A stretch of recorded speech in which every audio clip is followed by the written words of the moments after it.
Hello students, good morning. Western political thought की class में हमने पिछली क्लासेस के अंदर प्लेटो के बाद में एरिस्टोटल वेस्ट थिंकर पे काम शुरू किया है। और उसमें हमने पिछली क्लास के अंदर देखा कि अरस्तु जो थे वो एथेंस के ही जनरल निवासी नहीं थे, लेकिन उन्होंने अपना अधिकांश समय यहीं पे व्यस्त हुआ था और उनका जन्म स्टेगरा के क्रेसिया नगर में हुआ था।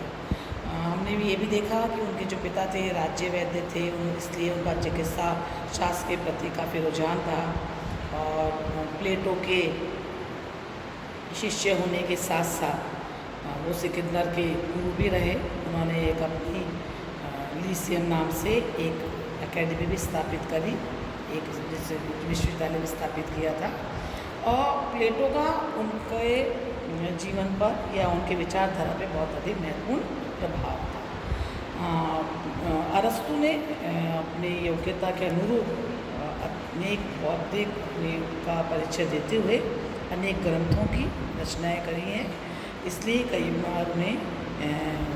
ज्ञाताओं का गुरु और सर्वज्ञ गुरु की भी संज्ञा दी जाती है। मध्य युग में तो अरस्तु को द फिलोसफर के नाम से भी जाना जाता था। उनकी जो पुस्तक है, जो हमने उनका कल पिछली क्लास में बताया था कि अरस्तु ने 400 से भी अधिक श्रेष्ठ रचनाओं का लिखी हैं, और जो उनकी विशिष्ट पुस्तक है जिसके कारण उन्हें राजनीति विज्ञान के जनक के रूप में या प्रथम फर्स्ट पॉलिटिकल साइंटिस्ट के रूप में जाना जाता है, द पॉलिटिक्स के बारे में चर्चा करी थी। और हमने ये देखा था कि भले इसके क्रम को लेकर के या इसके जो भी त्रुटियाँ उसके संबंध में है कि ये आदत अधूरी है या इसके कब इसकी रचना हुई है, लेकिन फिर भी हम ये कहेंगे कि बहुत एक श्रेष्ठ कृति है, क्योंकि इसमें जो अध्ययन के तरीके हैं, जैसे विश्लेषणात्मक अध्ययन किया गया है, अध्ययन की जो पद्धति है वो आगमनात्मक तरीके से उन्होंने अध्ययन किया है, या हिस्टोरिकल और कंपैरेटिव मेथड का जो यूज़ किया है। तो ये जो उनकी जो पुस्तक है ये अपने आप के अंदर एक अद्वितीय देन बन जाती है। और यहाँ आज की क्लास में हम इस बात पे चर्चा करेंगे कि अरस्तु अपने दर्शन की मीमांसा में या अपने दर्शन में किन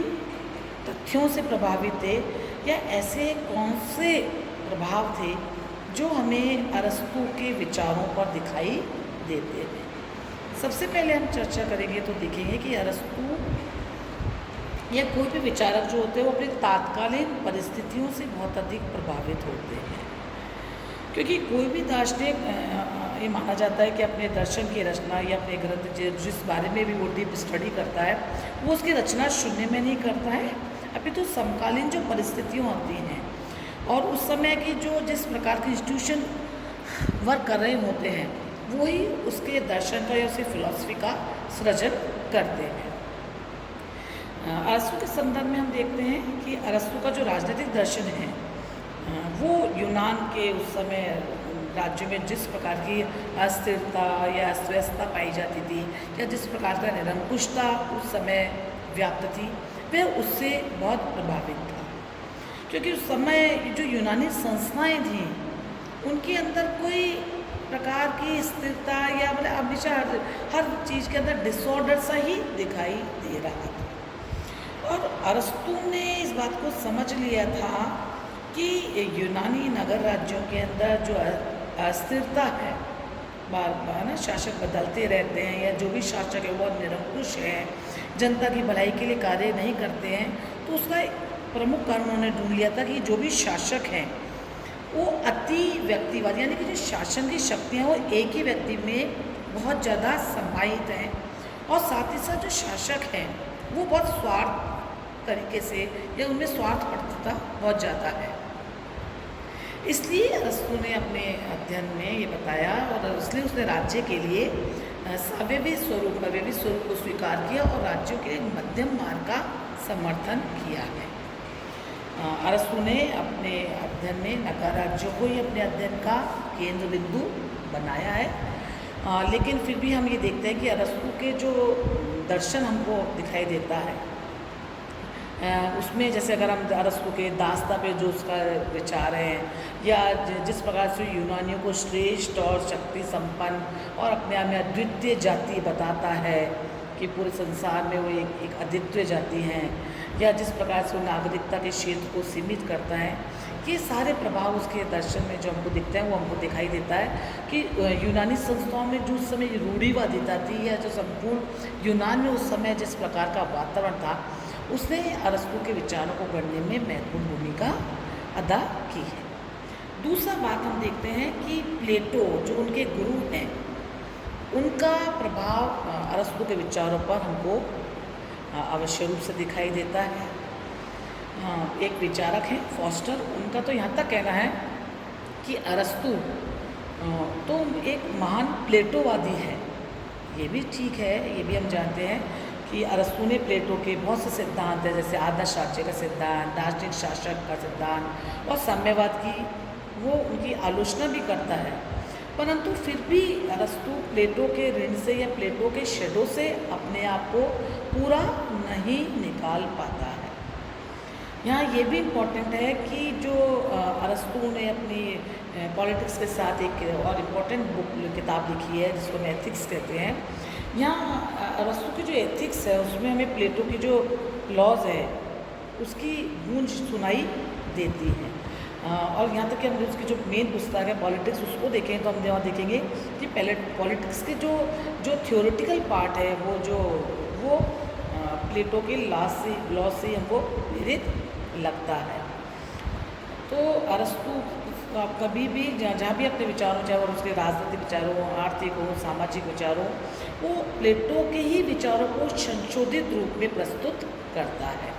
और ये स्वाभाविक भी है कि प्लेटो अरस्तु के विचार से प्रभावित होगा, क्योंकि अपने जीवन के महत्वपूर्ण 20 वर्ष उसने अपने गुरु के पास में व्यतीत किए हैं। और ये वह समय है जब प्लेटो अपनी पुस्तक रिपब्लिक के बाद में जो रिपब्लिक में उसको कमियाँ नज़र आ रही हैं, उनके बाद में वो लॉज की रचना कर रहा है। तो दूसरी बात हम देखते हैं कि अरस्तु पे इसका प्रभाव बहुत ज़्यादा दिखाई देता है। नेक्स्ट हम देखते हैं कि जो उस समय का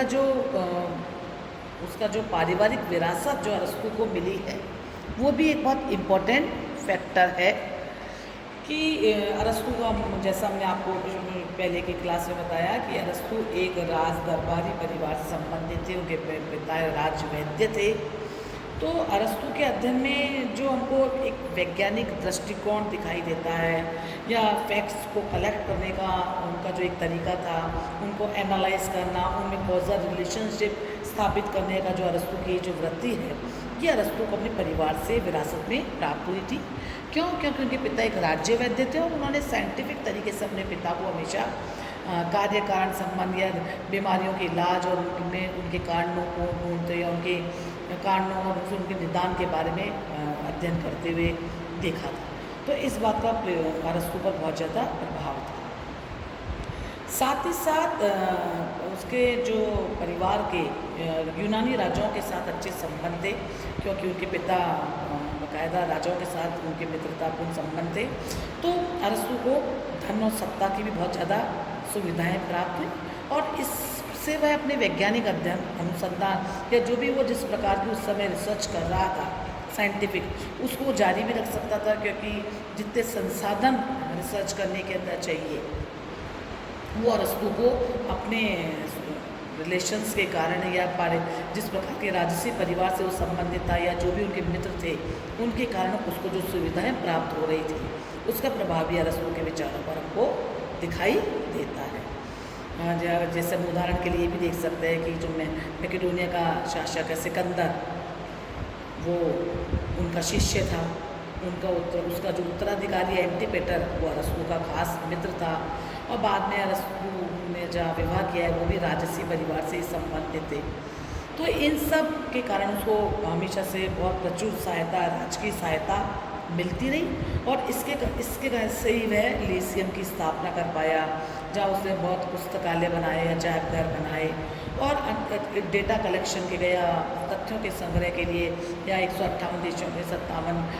देशों के संविधानों का जो है कर रहा है और अनेक शासकों के राज्यों का यात्राएं कर रहा है और तथ्यों को जुटा रहा है। तो ये वह सब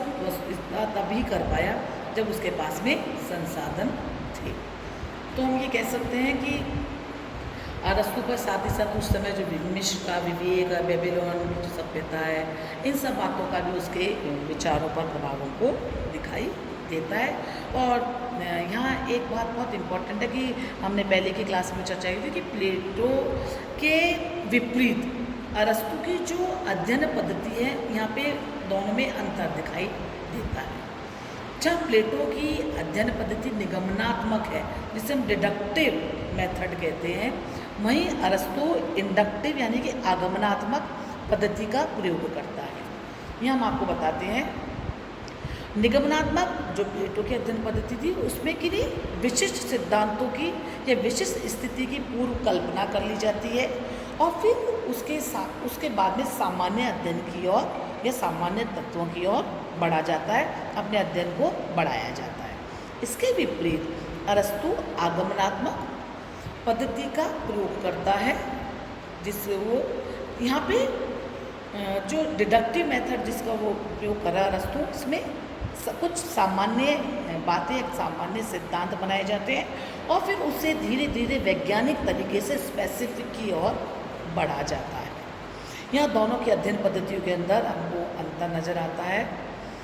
इसके साथ ही साथ अरस्तु अपने अध्ययन में, जहाँ प्लेटो अपने अध्ययन में कल्पनाशील भावपूर्ण का यूटोपियन मेथड अपनाता है, वहीं अरस्तु का जो समस्त अध्ययन है वो बहुत तथ्यात्मक और यथार्थवादी है। इस संबंध में एक बहुत अच्छी कोटेशन मैक्सी ने बताई है कि जहाँ प्लेटो एक अति मानव की खोज कर रहा है कि जो राज्य को उतना अच्छा बनाएगा जितना अच्छा उसे होना चाहिए, जबकि अरस्तु उस अति विज्ञान की खोज कर रहा है जो राज्य को उतना अच्छा बनाएगा जितना कि वो हो सकता है। इसी कारण मैक्सी अरस्तु को फर्स्ट पॉलिटिकल साइंटिस्ट को इसीलिए कह रहा है क्योंकि वो अपने अध्ययन में अलग अलग जहाँ ऐतिहासिक पद्धति का प्रयोग कर रहा है, सादृश्यताओं का प्रयोग कर रहा है, यहाँ वो साथ ही साथ अलग अलग तुलनात्मक अध्ययन का भी प्रयोग करता है और अपने अध्ययन के अंदर पर्यवेक्षणात्मक, निरीक्षणात्मक, एनालिटिकल स्टडी करता है और इन सब को कुल मिलाकर के वह अपने अध्ययन के लिए जिस प्रकार के वैज्ञानिक पद्धति को अपना रहा है, ये उसका जो ये तरीका है अध्ययन करने का, ये उसे आधुनिक राजनीतिक विज्ञानों की श्रेणी में ला करके खड़ा कर देता है। कल की क्लास में हम इस अध्ययन को आगे बढ़ाएंगे। Thank you.